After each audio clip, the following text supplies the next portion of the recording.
place Jacques-Cartier avec les pavillons du Canada, du Québec et de Montréal.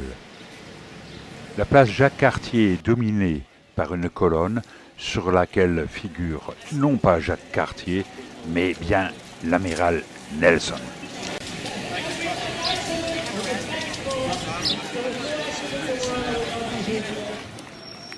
La place Jacques-Cartier est un bel espace culturel sur lequel on peut entendre des musiciens, voir des caricaturistes et beaucoup d'animations. Bref, c'est un bel endroit pour se rencontrer, pour discuter, pour boire un verre.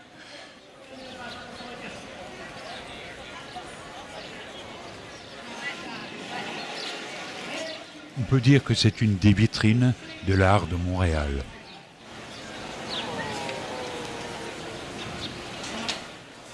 À présent, on se rend au Vieux-Port, c'est-à-dire au bord du Saint-Laurent.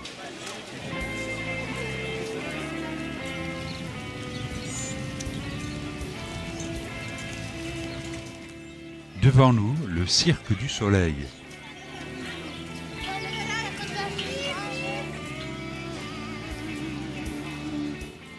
Près du quai Bon Secours, toutes sortes d'attractions sont offertes sous le regard placide des bernaches du Canada.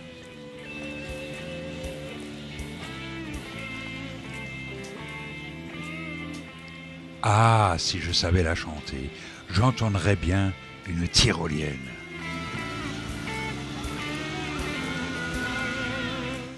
On arrive au bassin Bon Secours avec son joli pavillon.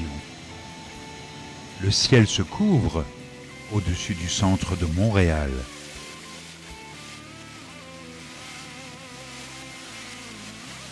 Et on s'offre une petite promenade avec la tour de l'horloge et le pont Jacques-Cartier. C'est un pont cantilever. Il y a beaucoup de trafic fluvial sur le Saint-Laurent. Il est utilisé par des navires de haute mer.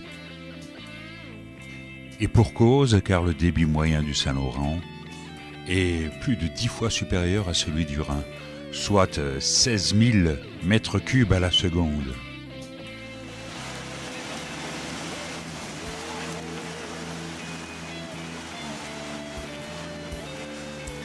On aperçoit la biosphère sur l'île Sainte-Hélène.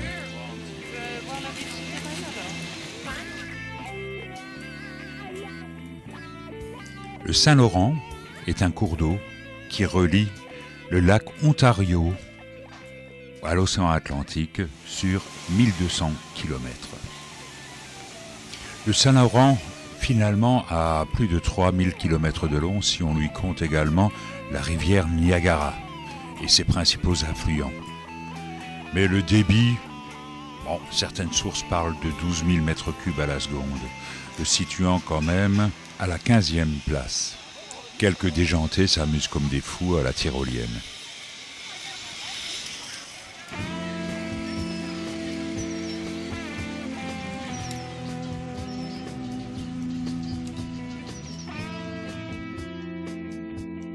Nous empruntons la passerelle Bon Secours.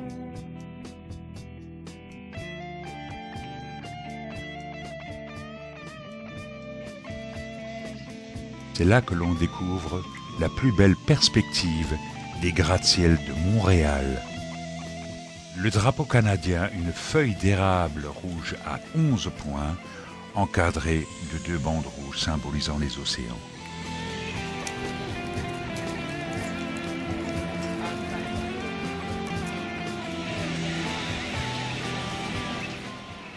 La chapelle Notre-Dame de Bon Secours nous tend les bras. De retour sur la place Jacques-Cartier, nous écoutons un groupe andin.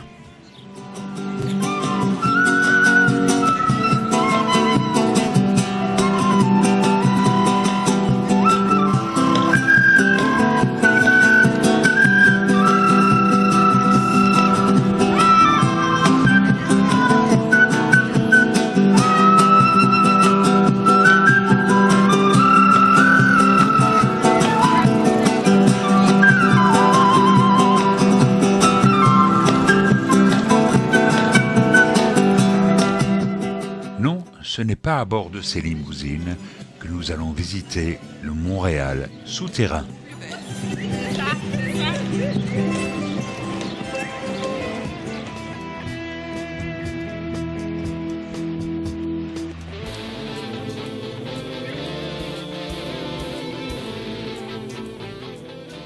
Un tout petit aperçu de ce que peut être un réseau souterrain de 35 km de long sous la ville de Montréal.